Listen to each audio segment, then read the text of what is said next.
residents. Baba alikuwa anasema mumekohoa. Si mumekohoa?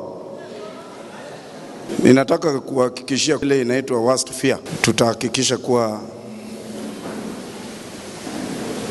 tume deal nayo. Na pia naye kuna zile critical areas ambaye mume highlight kupitia changamoto ya hii agreement.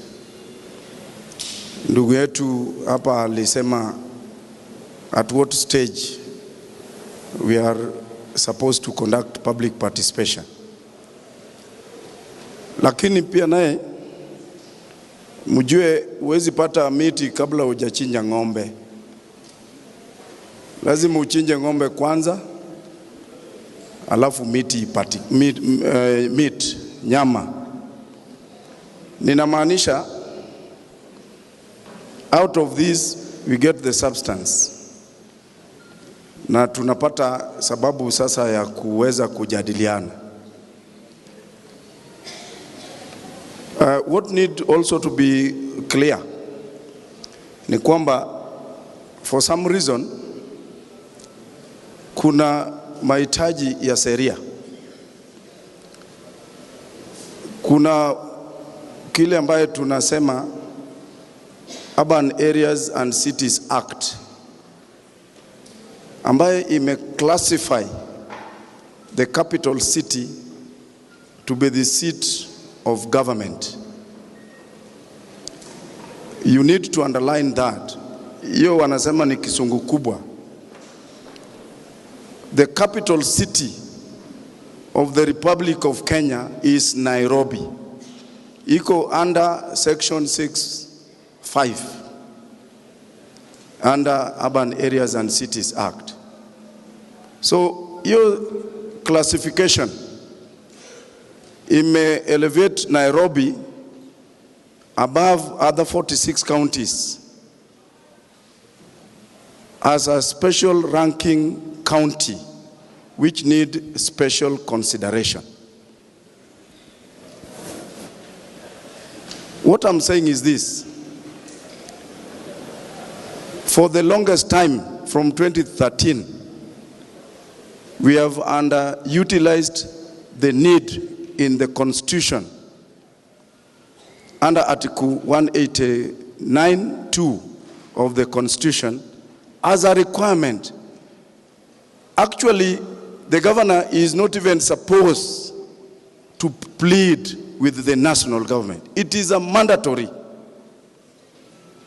as required by the Constitution, that we should and we shall enter into cooperation agreement with the national government.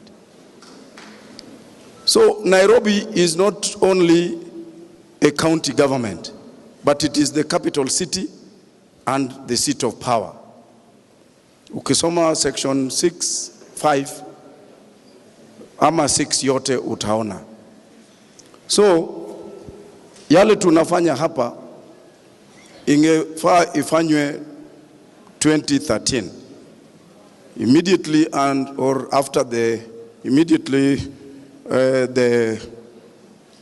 conception of the Constitution 2010. Hapo ndio ingefaa kuwa implemented. Na sio tafadhali, ni lazima. Kwa hivyo watu wa Nairobi tulikuwa tumelala kutoka 2013 mpaka leo. You can imagine now, Rais wetu William Ruto amefikiria this is the perfect moment atafute pesa 8 billion Kenya shilling alete kwa only 4 sectors. When nyinyi kama watu wa Nairobi mnajua we only have 42 billion as our budget every financial year. So can we clap for the president? Because 8 billion hiyo ni 2 financial years kulingana na budget yetu. Mama amesema mambo ya siwa, ati the construction of our sewer lines ilifanywa over 30-40 years ago. Lakini mumeona president anasema wana construct major sewer line in the city, which is actually ongoing. The volume of water in Nairobi inafanya tunapata rezoning 3 times in a week or 4 times. Now, ile maji ambaye inatakikana kuwa pumped into the city through this program, itafanya hata rezoning saa zingine shall be a forgotten case altogether, ama maybe once in a week. So lazima to embrace mambo kama hayo. Mimi nimewakilisha Nairobi kwa different capacities kama councillor from the year 2007. Nimekuwa kwa hii Nairobi kwa hizi position, nimekuwa naibu wa speaker for 5 years, kwa chairman ya health for 5 years. Na ninaelewa changamoto ile ambaye tunapata. Ile pesa ambaye tunapata kama Nairobi. Hii Nairobi inahitaji ile pesa ya national government, the 4 trillion, ndio inaweza hii mambo ya Nairobi. Kwa hivyo tukipata usaidizi kupitia kwa national government, tunasema ni asante sana kwa rais wetu William Ruto, na pia naye Mheshimiwa Sakaja ambaye ni governor. Kama ni wengine wangeiangalia hii kitu kisiasa, lakini Sakaja anasema nimepewa mandate for 5 years, lazima nitumikie hawa watu wangu, lazima. Sakaja today ameleta program ambaye ana feed almost 400 kids. Ni nini watu wanataka? So kama pesa ingine inakuja, si tupokee? Wangapi wanasema tupokee? Wangapi wanasema tupokee pesa? Kwa majina naitwa Jane Mumbi kutoka pale Lang'ata. Mimi ni women rep kwa Lang'ata.